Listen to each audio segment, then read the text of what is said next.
Friends, welcome back to my channel. ನನ್ನ ಹವ್ಯಾಸ.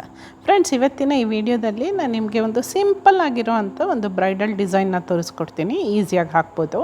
ಇದಕ್ಕೆ ನಾನು 3mm ಸೈಜ್ದು ಗೋಲ್ಡನ್ ಬೀಡ್ಸನ್ನು ಯೂಸ್ ಮಾಡ್ತಾಯಿದ್ದೀನಿ. ಹಾಗೆ ನಾನು 6 ಎಳೆ ದಾರನ ರೆಡಿ ಮಾಡಿ ಇಟ್ಕೊಂಡಿದ್ದೀನಿ. ನೀಡಲ್ ನಂಬರ್ 10 0.75 mm ಯೂಸ್ ಮಾಡ್ತಾಯಿದ್ದೀನಿ. ನಾನು ಸ್ಟಾರ್ಟಿಂಗಲ್ಲಿ 2 ಸರಿ ಸಿಂಗಲ್ ಕ್ರೋಶೆನ ಹಾಕಿ ನಾನು ಡಿಸೈನ್ನ ಸ್ಟಾರ್ಟ್ ಮಾಡ್ತೀನಿ. ಯಾವಾಗಲೂ ಸ್ಟಾರ್ಟಿಂಗಲ್ಲಿ ಎಂಡಿಂಗಲ್ಲಿ 2 ಸರಿ ಸಿಂಗಲ್ ಕ್ರೋಶೆಗಳನ್ನ ಹಾಕ್ಕೊಳ್ಳಿ. ನೆಕ್ಸ್ಟ್ ಈಗ ನಾನಿಲ್ಲಿ 4 ಚೈನನ್ನು ಹಾಕೋತೀನಿ. 1 2 3 4. ಈ 4 ಚೈನಲ್ಲಿ ನಾನು ಕುಚ್ಚನ್ನು ಕಟ್ಟೋಕ್ಕೆ ಜಾಗ ಮಾಡ್ಕೋತಾ ಇದ್ದೀನಿ. ಸೊ ಅದು ಎಲ್ಲಿ ಬರುತ್ತೆ ಕರೆಕ್ಟಾಗಿ ಮೆಷರ್ ಮಾಡಿ ನೋಡಿ. ಅಲ್ಲಿಗೆ ಒಂದು ಸಿಂಗಲ್ ಕ್ರೋಶೆಯನ್ನು ಹಾಕಿ ಲಾಕ್ ಮಾಡ್ಕೋತೀನಿ.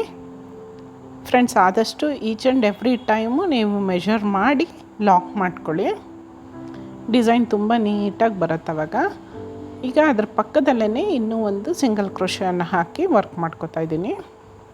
ಮತ್ತು ಈಗ ಅದ್ರ ಪಕ್ಕದಲ್ಲೇ ಇನ್ನೂ ಒಂದು ಸರಿ ಸಿಂಗಲ್ ಕ್ರೋಶೆಯನ್ನು ಹಾಕಿ ವರ್ಕ್ ಮಾಡ್ಕೋತಾ ಇದ್ದೀನಿ. ಈ ಡಿಸೈನ್ಗೆ ನಾವು 3 ಸರಿ ಸಿಂಗಲ್ ಕ್ರೋಶೆಯನ್ನು ಹಾಕೋಬೇಕಾಗತ್ತೆ. ನೆಕ್ಸ್ಟ್ ದಾರನ ಸ್ವಲ್ಪ ಮೇಲಕ್ಕೆ ಮಾಡಿಕೊಂಡು ಇದಕ್ಕೊಂದು ಬೀಡನ್ನು ಆ್ಯಡ್ ಮಾಡ್ತಾಯಿದ್ದೀನಿ. ಬೀಡ್ ಲಾಕನ್ನು ಕೂಡ ಮಾಡ್ಕೋಬೇಕಾಗತ್ತೆ. ನೀವು ಇಲ್ಲಿ ಬೇಕಾದ್ರೆ ಕ್ರಿಸ್ಟಲ್ ಬೀಡ್ಸ್ನ ಕೂಡ ಯೂಸ್ ಮಾಡಿ, ಇಲ್ಲ ಪರ್ಲ್ಸ್ನ ಯೂಸ್ ಮಾಡಿದ್ರೆ ಅದು ಚೆನ್ನಾಗಿರುತ್ತೆ. ಅದು ಎಲ್ಲಿ ಬರುತ್ತೆ ನೋಡಿ, ಅಲ್ಲಿಗೆ ನಾನು ಒಂದು ಸಿಂಗಲ್ ಕ್ರೋಶೆ ಹಾಕಿ ಲಾಕ್ ಮಾಡ್ಕೋತೀನಿ. ಇಲ್ಲಿ ಈ ಡಿಸೈನ್ಗೆ ಇದಕ್ಕೆ ಬಿಗ್ ಸೈಜ್ ಬೀಡ್ಸ್ ಅಷ್ಟು ಚೆನ್ನಾಗಿರೋದಿಲ್ಲ. ಸ್ವಲ್ಪ ಮೀಡಿಯಮ್ ಸೈಜ್ ಬೀಡ್ಸ್ನ ಯೂಸ್ ಮಾಡಿ. ನೆಕ್ಸ್ಟ್ ಈಗ ನಾನಿಲ್ಲಿ 5 ಚೈನನ್ನು ಹಾಕೋತಾ ಇದ್ದೀನಿ. 5 ಚೈನನ್ನು ಹಾಕ್ಕೊಂಡು ರಿವರ್ಸ್ ಸೈಡ್ಗೆ ಟರ್ನ್ ಮಾಡಿಕೊಂಡು ಬೀಡ್ ಪಕ್ಕ ಇರುವಂಥ ಫಸ್ಟ್ ಸ್ಟಿಚ್ಚಲ್ಲಿ ಸೂಜಿನ ಹಾಕಿ ದಾರಾನ ಎಳ್ಕೊಂಡು ಬಂದು ಒಂದು ಸರಿ ಲಾಕ್ ಮಾಡ್ಕೋತೀನಿ.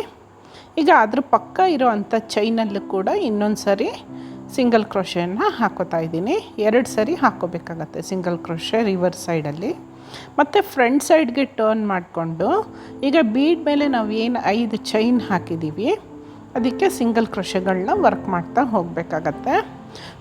ಸೊ ಅದು ಚೈನ್ ಕಂಪ್ಲೀಟ್ ಕವರ್ ಆಗೋವರೆಗೂ ಕೂಡ ನೀವು ಸಿಂಗಲ್ ಕ್ರೋಶೆಗಳನ್ನ ವರ್ಕ್ ಮಾಡ್ಕೊಳ್ಳಿ. ಆದರೆ ಒಂದು ಡಿಸೈನ್ಗೆ ಎಷ್ಟು ಚೈನ್ ಹಾಕಿರ್ತೀರಾ ಸೆಕೆಂಡ್ ಡಿಸೈನ್ಗೂ ಕೂಡ ನೀವು ಅಷ್ಟೇ ಚೈನನ್ನು ಹಾಕ್ಕೋಬೇಕಾಗತ್ತೆ. ಹಾಗಾಗಿ ಫಸ್ಟ್ ಹಾಕ್ಕೋಬೇಕಾದ್ರೆ ಕೌಂಟ್ ಮಾಡಿ ಹಾಕ್ಕೊಳ್ಳಿ.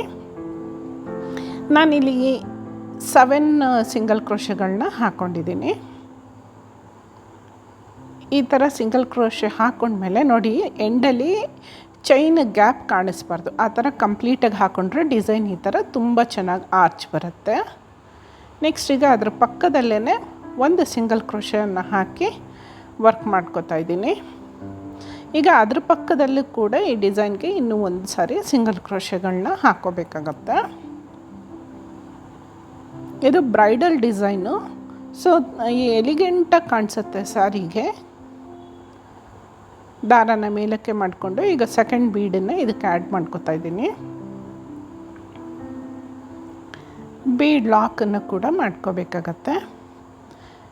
ಎಲ್ಲಿ ಬರುತ್ತೆ ಅಲ್ಲಿಗೆ ನೋಡಿ ಕರೆಕ್ಟಾಗಿ ಅಲ್ಲಿಗೆ ಕ್ಲಾತ್ಗೂ ಒಂದು ಸಿಂಗಲ್ ಕ್ರೋಶೆಯನ್ನು ಹಾಕೋಬೇಕಾಗತ್ತೆ. ಈ ಸ್ಟೆಪ್ಪಲ್ಲಿ ನೀವು ವಿಡಿಯೋನ ಸ್ವಲ್ಪ ಸ್ಕಿಪ್ ಮಾಡದೆ ನೋಡಿ. ಡಿಸೈನ್ ಸ್ವಲ್ಪ ಟ್ವಿಸ್ಟ್ ಇರುತ್ತೆ ಇಲ್ಲಿ. ಸೊ ಈಗ ಮತ್ತೆ ನಾನು 5 ಚೈನ್ಸ್ನ ಹಾಕೋತಾ ಇದ್ದೀನಿ. 5 ಚೈನ್ಸ್ನ ಹಾಕ್ಕೊಂಡು ರಿವರ್ಸ್ ಸೈಡ್ಗೆ ಟರ್ನ್ ಮಾಡಿಕೊಂಡು ಬೀಡ್ ಪಕ್ಕ ಇರುವಂಥ ಒಂದು ಸಿಂಗಲ್ ಕ್ರೋಶೆ ಒಳಗಡೆ ನೀಡಲ್ನ ಹಾಕಿ ದಾರನ ಎಳ್ಕೊಂಡು ಬಂದು ಒಂದು ಸರಿ ಲಾಕ್ ಮಾಡ್ಕೋತೀನಿ. ಮತ್ತು ಈಗ ಅದ್ರ ಪಕ್ಕದಲ್ಲಿರೋ ಅಂಥ ಸಿಂಗಲ್ ಕ್ರೋಶೆಯಲ್ಲಿ ನಾನು ಮತ್ತೆ ನೀಡಲ್ನ ಹಾಕಿ ಲಾಕ್ ಮಾಡ್ಕೋತೀನಿ. ಈ ಥರ 2 ಸರಿ ಸಿಂಗಲ್ ಕ್ರೋಶೆಗಳನ್ನ ವರ್ಕ್ ಮಾಡ್ಕೊಳ್ಳೋದ್ರಿಂದ ಆರ್ಚು ಪರ್ಫೆಕ್ಟಾಗಿ ಬರುತ್ತೆ. ಅಂದರೆ ಬೇಸ್ ಲೈನಿಂದನೂ ಆರ್ಚ್ ಕನೆಕ್ಟ್ ಆಗುತ್ತೆ. ಸೊ ಅದಕ್ಕೋಸ್ಕರ 2 ಸರಿ ಹಾಕೋತೀನಿ. ನೆಕ್ಸ್ಟ್ ಈಗ ನಾನು ಬೀಡ್ ಮೇಲೆ ಏನು ಆರ್ಚ್ ಹಾಕ್ಕೊಂಡಿದ್ದೀನಿ 5 ಚೈನ್ಸು, ಅದರಲ್ಲಿ ಸಿಂಗಲ್ ಕ್ರೋಶೆಗಳನ್ನ ವರ್ಕ್ ಮಾಡ್ಕೋತಾ ಇದ್ದೀನಿ. 2 ಸಿಂಗಲ್ ಕ್ರೋಶೆ ಆಯಿತು. ಈಗ 3ನೇ ಸಿಂಗಲ್ ಕ್ರೋಶೆ ವರ್ಕ್ ಮಾಡ್ತಾಯಿದ್ದೀನಿ. 3 ಸಿಂಗಲ್ ಕ್ರೋಶೆ ಆಯಿತು. ಈಗ ನಮಗೆ ಸೆಂಟರ್ಗೆ ಡಿಸೈನ್ ಬೇಕಾಗಿರೋದ್ರಿಂದ ಈ 3 ಸಿಂಗಲ್ ಕ್ರೋಶೆ ಆದ ತಕ್ಷಣ ರಿವರ್ಸ್ ಸೈಡ್ಗೆ ಟರ್ನ್ ಮಾಡಿಕೊಂಡು ಮತ್ತೆ ಈಗ 5 ಚೈನನ್ನು ಹಾಕೋತಾ ಇದ್ದೀನಿ. 5 ಚೈನನ್ನು ಹಾಕ್ಕೊಂಡು ನಾವೀಗ ಹಿಂದ್ಗಡೆ ಒಂದು ಬೀಡ್ಗೆ ಆರ್ಚ್ ಹಾಕಿರ್ತೀವಲ್ಲ ಅಲ್ಲಿಂದ 3rd ಚೈನ್ನ ಕೌಂಟ್ ಮಾಡ್ಕೋಬೇಕಾಗತ್ತೆ. 1 2 3 ನೋಡಿ, ಇನ್ನೊಂದು ಸರಿ ತೋರಿಸ್ತೀನಿ. 1 2 3ನೇ ಸ್ಟಿಚ್ಚಲ್ಲಿ ನೀಡಲ್ನ ಹಾಕಿ ದಾರನ ಎಳ್ಕೊಂಡು ಬಂದು ಒಂದು ಸಿಂಗಲ್ ಕ್ರೋಶೆಯನ್ನು ಹಾಕೋತೀನಿ. ಈಗ 4th ಚೈನಲ್ಲೂ ಕೂಡ ನೀಡಲ್ನ ಹಾಕಿ ಇನ್ನೊಂದು ಸಿಂಗಲ್ ಕ್ರೋಶೆಯನ್ನು ಹಾಕೋತೀನಿ. ಸೊ ಈ ಥರ ಮಾಡ್ಕೊಳ್ಳೋದ್ರಿಂದ ಆರ್ಚು ಪರ್ಫೆಕ್ಟಾಗಿ ಬರುತ್ತೆ. ಕೌಂಟ್ ಮಾಡಿ ಹಾಕ್ಕೊಳ್ಳಿ, ಸ್ಕಿಪ್ ಮಾಡಬೇಡಿ. ಸೊ ಈಗ ನಾವು 5 ಚೈನ್ಸ್ ಏನು ವರ್ಕ್ ಮಾಡ್ಕೊಂಡಿದ್ದೀವಿ ಅದಕ್ಕೂ ಕೂಡ ಸಿಂಗಲ್ ಕ್ರೋಶೆಗಳನ್ನ ವರ್ಕ್ ಮಾಡ್ಕೊತಾ ಇದ್ದೀನಿ. 2 3 ಈಗ 3 ಸಿಂಗಲ್ ಕ್ರೋಶೆ ಹಾಕ್ಕೊಂಡ್ಮೇಲೆ ದಾರನ ಸ್ವಲ್ಪ ಮೇಲಕ್ಕೆ ಮಾಡಿಕೊಂಡು ಇದಕ್ಕೆ ನಾನು ಈ ಥರ ಗೆಜ್ಜೆ ಬೀಡನ್ನ ಹಾಕೋತಾ ಇದ್ದೀನಿ. ಇದು ಆಪ್ಷನಲ್ಲು. ನೀವು ಬೇಕಾದ್ರೆ ಇದೇ ಥರ ಗೆಜ್ಜೆ ಬೀಡ್ಗೆನೂ ಹಾಕೋಬೋದು, ಇಲ್ಲ ಲೀಫನ್ನು ಕೂಡ ಹಾಕೋಬೋದು, ಅಥವಾ ಹ್ಯಾಂಗಿಂಗ್ ಬೀಡ್ಸ್ನ ಕೂಡ ಇಲ್ಲಿ ಯೂಸ್ ಮಾಡ್ಬೋದು. ಬೀಡನ್ನ ಇನ್ಸರ್ಟ್ ಮಾಡಿ ಬೀಡ್ ಲಾಕನ್ನು ಕೂಡ ಮಾಡ್ಕೋತಾ ಇದ್ದೀನಿ. ಈಗ ಮತ್ತೆ ಈ ಕಡೆ ಕಂಪ್ಲೀಟ್ ಆಗೋವರೆಗೂ ಒಂದು 4 ಸಿಂಗಲ್ ಕ್ರೋಶೆಗಳನ್ನ ವರ್ಕ್ ಮಾಡ್ಕೋತಾ ಇದ್ದೀನಿ. ಚೈನ್ ಕವರ್ ಆಗಬೇಕು. ಸೊ ಇಲ್ಲಿ ಅದು ಎಷ್ಟು ಹಿಡ್ಸತ್ತೆ ನೋಡಿ ಹಾಕ್ಕೊಳ್ಳಿ. 2 3 4 ನಾನು ಫಸ್ಟು ಒಂದು ಆರ್ಚ್ಗೆ 7 ಸಿಂಗಲ್ ಕ್ರೋಶೆ ಹಾಕಿರೋದ್ರಿಂದ ನಾನು ಈಕ್ವಲ್ ಆಗಿರಲಿ ಅಂತ ಎಲ್ಲದಕ್ಕೂ 7 ಮೇಂಟೈನ್ ಮಾಡ್ತಾಯಿದ್ದೀನಿ. ಈಗ ನೋಡಿ ಈ ಬೀಡ್ಗೂ 3 ಸಿಂಗಲ್ ಕ್ರೋಶೆ ಹಾಕಿದ್ದೀನಿ. ಸೊ ಇವಾಗ ಇದು ಲಾಕ್ ಮಾಡಿದರೆ ಇದು 4ನೇ ಸಿಂಗಲ್ ಕ್ರೋಶೆ ಆಗುತ್ತೆ.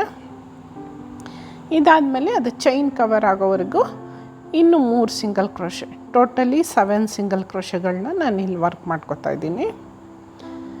ಅಕಸ್ಮಾತ್ ಏನಾದ್ರು ಸ್ವಲ್ಪ ದಾರ ಲೂಸ್ ಇದ್ದರೆ ಇನ್ನೊಂದು ಸಿಂಗಲ್ ಕ್ರೋಶೆ ಹಾಕ್ಕೊಳ್ಳಿ, ಪರವಾಗಿಲ್ಲ. ಅಂದರೆ ಆದಷ್ಟು ಕೌಂಟ್ ಮಾಡಿ ಹಾಕ್ಕೊಂಡ್ರೆ ನೋಡಿ ಫಿನಿಶಿಂಗ್ ಕೂಡ ತುಂಬ ನೀಟಾಗಿ ಬರುತ್ತೆ. ಈಗ ಕ್ಲಾತ್ಗೆ ನಾನು ಒಂದು ಸಿಂಗಲ್ ಕ್ರೋಶೆಯನ್ನು ಹಾಕಿ ಲಾಕ್ ಮಾಡ್ಕೊತಾ ಇದ್ದೀನಿ. ಪಕ್ಕದಲ್ಲಿ ಇನ್ನೂ ಒಂದು ಸರಿ ಸಿಂಗಲ್ ಕ್ರೋಶೆಯನ್ನು ಹಾಕೋಬೇಕಾಗತ್ತೆ. ಸೊ 3 ಸಿಂಗಲ್ ಕ್ರೋಶೆ ಬರಬೇಕಲ್ವಾ. ಸೊ ಹಾಗಾಗಿ ಇಲ್ಲಿ ಇನ್ನೊಂದು ಸಿಂಗಲ್ ಕ್ರೋಶೆಯನ್ನು ಹಾಕೋತಾ ಇದ್ದೀನಿ. ಈಗ ಇದೇ ರೀತಿ 4 ಚೈನ್ಸ್ನ ವರ್ಕ್ ಮಾಡ್ಕೋತಾ ಇದ್ದೀನಿ ಕುಚ್ಚು ಕಟ್ಟೋಕ್ಕೆ. ಇದು ಆಪ್ಷನಲ್ಲು, ಬೇಕಾದ್ರೆ ನೀವು ಇಲ್ಲಿ ಕುಚ್ಚು ಕಟ್ಬೋದು, ಇಲ್ಲ ಮತ್ತೆ 4 ಚೈನ್ಸು ಅಥವಾ ಒಂದು ಬೀಡನ್ನು ಹಾಕ್ಕೊಂಡು ಕೂಡ ಬಾರ್ಡರ್ ಡಿಸೈನ್ ಆಗೋ ಡಿಸೈನ್ನ ನೀವು ಕಂಟಿನ್ಯೂ ಮಾಡ್ಬೋದು. ನಾನು ಇಲ್ಲಿ ಕುಚ್ಚು ಕಟ್ತಾ ಇರೋದ್ರಿಂದ 4 ಚೈನ್ಸ್ನ ಹಾಕಿ ಎಲ್ಲಿ ಬರುತ್ತೆ ನೋಡಿ ಲಾಕ್ ಮಾಡ್ಕೋತೀನಿ. ಲಾಕ್ ಮಾಡಿದ್ಮೇಲೆ ನೆಕ್ಸ್ಟ್ ಡಿಸೈನ್ನ ಸ್ಟಾರ್ಟ್ ಮಾಡೋಕ್ಕೆ ಮುಂಚೆ ಇನ್ನೂ 2 ಸರಿ ಸಿಂಗಲ್ ಕ್ರೋಶೆಗಳನ್ನ ವರ್ಕ್ ಮಾಡ್ಕೋಬೇಕಾಗತ್ತೆ. ಈ ಥರ 3 ಸಿಂಗಲ್ ಕ್ರೋಶೆ ಹಾಕಿ ನೆಕ್ಸ್ಟ್ ಡಿಸೈನ್ನ ಸ್ಟಾರ್ಟ್ ಮಾಡ್ಬೋದು. ನೋಡಿ ಈ ಥರ ಬರುತ್ತೆ ಡಿಸೈನು. ಇದೇ ರೀತಿ ನಾನು ಎಂಡ್ ತನಕ ಕಂಟಿನ್ಯೂ ಮಾಡಿ ನಿಮಗೆ ಹೆಂಗೆ ಬರುತ್ತೆ ಕಂಪ್ಲೀಟ್ ಆದಮೇಲೆ ಕುಚ್ಚು ಕಟ್ಟಿದ್ಮೇಲೆ ಯಾವ ಥರ ಕಾಣಿಸುತ್ತೆ ಅಂತ ತೋರಿಸ್ತೀನಿ. ತುಂಬ ಈಸಿಯಾಗಿ ಸಿಂಗಲ್ ಸ್ಟೆಪ್ಪಲ್ಲಿ ಬ್ರೈಡಲ್ ಡಿಸೈನ್ನ ಹಾಕ್ಬೋದು. ಇದು ಬಿಗ್ನರ್ಸ್ ಫ್ರೆಂಡ್ಲಿ ಡಿಸೈನು. ನೋಡಿ ಕುಚ್ಚನ್ನು ಕಟ್ಟಿದ ಮೇಲೆ ಡಿಸೈನ್ ಕಂಪ್ಲೀಟ್ ಆದಮೇಲೆ ಈ ಥರ ಕಾಣಿಸುತ್ತೆ. ನೀವು ಇದು Kanchipuram sarees, cotton silk sarees, Mysuru silk sarees, soft silk sarees ಎಲ್ಲದಕ್ಕೂ ಹಾಕೋಬೋದು. ಹೈಲೈಟೆಡಾಗಿ ಕಾಣುತ್ತೆ. ಇದಕ್ಕೆ ನೀವು 400 ರೂಪೀಸ್ ಟು 450 ಚಾರ್ಜ್ ಮಾಡ್ಬೋದು. ನಿಮಗೆಲ್ಲ ಈ ವಿಡಿಯೋ ಇಷ್ಟ ಆಗಿದೆ ಅಂತ ನಾನು ಅಂದ್ಕೊಂಡಿದ್ದೀನಿ. ಇಷ್ಟ ಆಗಿದರೆ ಲೈಕ್ ಮಾಡಿ, ಶೇರ್ ಮಾಡಿ, ಕಾಮೆಂಟ್ ಮಾಡಿ. ಹಾಗೆ ನನ್ನ ಈ ಚಾನಲ್ಗೂ ಕೂಡ ಸಬ್ಸ್ಕ್ರೈಬ್ ಆಗ್ತೀರಾ ಅಂತ ಅಂದ್ಕೊಂಡಿದ್ದೀನಿ. ಮತ್ತೊಂದು ಹೊಸ ವಿಡಿಯೋದೊಂದಿಗೆ ನಿಮ್ಮನ್ನ ಆದಷ್ಟು ಬೇಗ ಮೀಟ್ ಮಾಡ್ತೀನಿ. Thank you for watching. Keep watching.